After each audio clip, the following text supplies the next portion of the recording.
Sir ಇನ್ನೊಂದು ವಿಷಯ, ಸದನದಲ್ಲಿ RSS ಗೀತೆ ಹಾಡಿರುವ ವಿಚಾರ ಇವತ್ತು ನಾವು ಮನೆ ಹೇಳಿದೆ, ಇವತ್ತು ನನಗೇನಾದರೂ ನೋವಾಗಿದ್ರೆ ಕ್ಷಮೆ ಯಾಚನೆ ಮಾಡ್ತೀನಿ.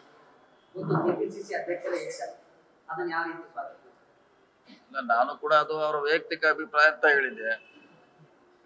ಕೆಲವರು BK ಹರಿಪ್ರಸಾದ್ ಅಂತ ಅವರು ಅದಕ್ಕೆ ಸಾರಿ ಕೇಳಬೇಕಂತ ಕೂಡ ಹೇಳಿದ್ರು. ಬೇರೆ ಬೇರೆ ರೀತಿಯಿಂದ ಕೆಲವರು ವ್ಯಾಖ್ಯಾನ ಮಾಡಿದ್ರು. ಸೊ ಅದು ಹೇಳಿದ್ದು ಒಳ್ಳೇದು, ಯಾಕಂದ್ರೆ ಇಲ್ಲಾಂದ್ರೆ ಅದು ಹಾಗೆ ಮುಂದೆ ಬರಿತಾ ಇನ್ನೂ ವಿಕೋಪಕ್ಕೆ ಹೋಗ್ತಾ ಇತ್ತು. ಸೊ ಅದಕ್ಕೆ ಹೇಳಿ ಒಂದು ಫುಲ್ ಸ್ಟಾಪ್ ಮಾಡಿದ್ದು ಒಂದು ರೀತಿಯಿಂದ ಪಕ್ಷದ ದೃಷ್ಟಿಯಿಂದ ಒಳ್ಳೇದೇ.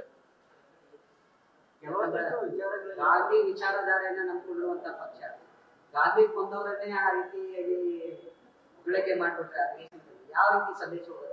ಅದಕ್ಕೆ ಈಗೆಲ್ಲ ಫುಲ್ ಸ್ಟಾಪ್ ಆಗಿದ್ದೆ ಒಳ್ಳೇದಲ್ಲ. ಈಗ ಇನ್ನೂ ಹಂಗೆ ಮುಂದೆ ಹೋದ್ರೆ ಇನ್ನೂ ಹಲವಾರು ಚರ್ಚೆ ಪ್ರಾರಂಭ ಆಗ್ತಾ ಇತ್ತು. ಈಗ ಅದು ಕ್ಲೋಸ್ ಆಗಿದ್ದೆ ಒಳ್ಳೇದು, ಅವ್ರಿಗೂ ಒಳ್ಳೇದು, ಪಕ್ಷದ ಇದ್ದಷ್ಟು ಒಳ್ಳೇದು. ಕೆಲವೊಂದಿಷ್ಟು ವಿಚಾರಗಳಲ್ಲಿ ಸಿದ್ಧಾಂತದ ವಿರುದ್ಧವಾಗಿಯೇ ಇದ್ದಾರೆ. ಬೇರೆ ಬೇರೆ ವಿಚಾರದಲ್ಲಿ ಕೂಡ.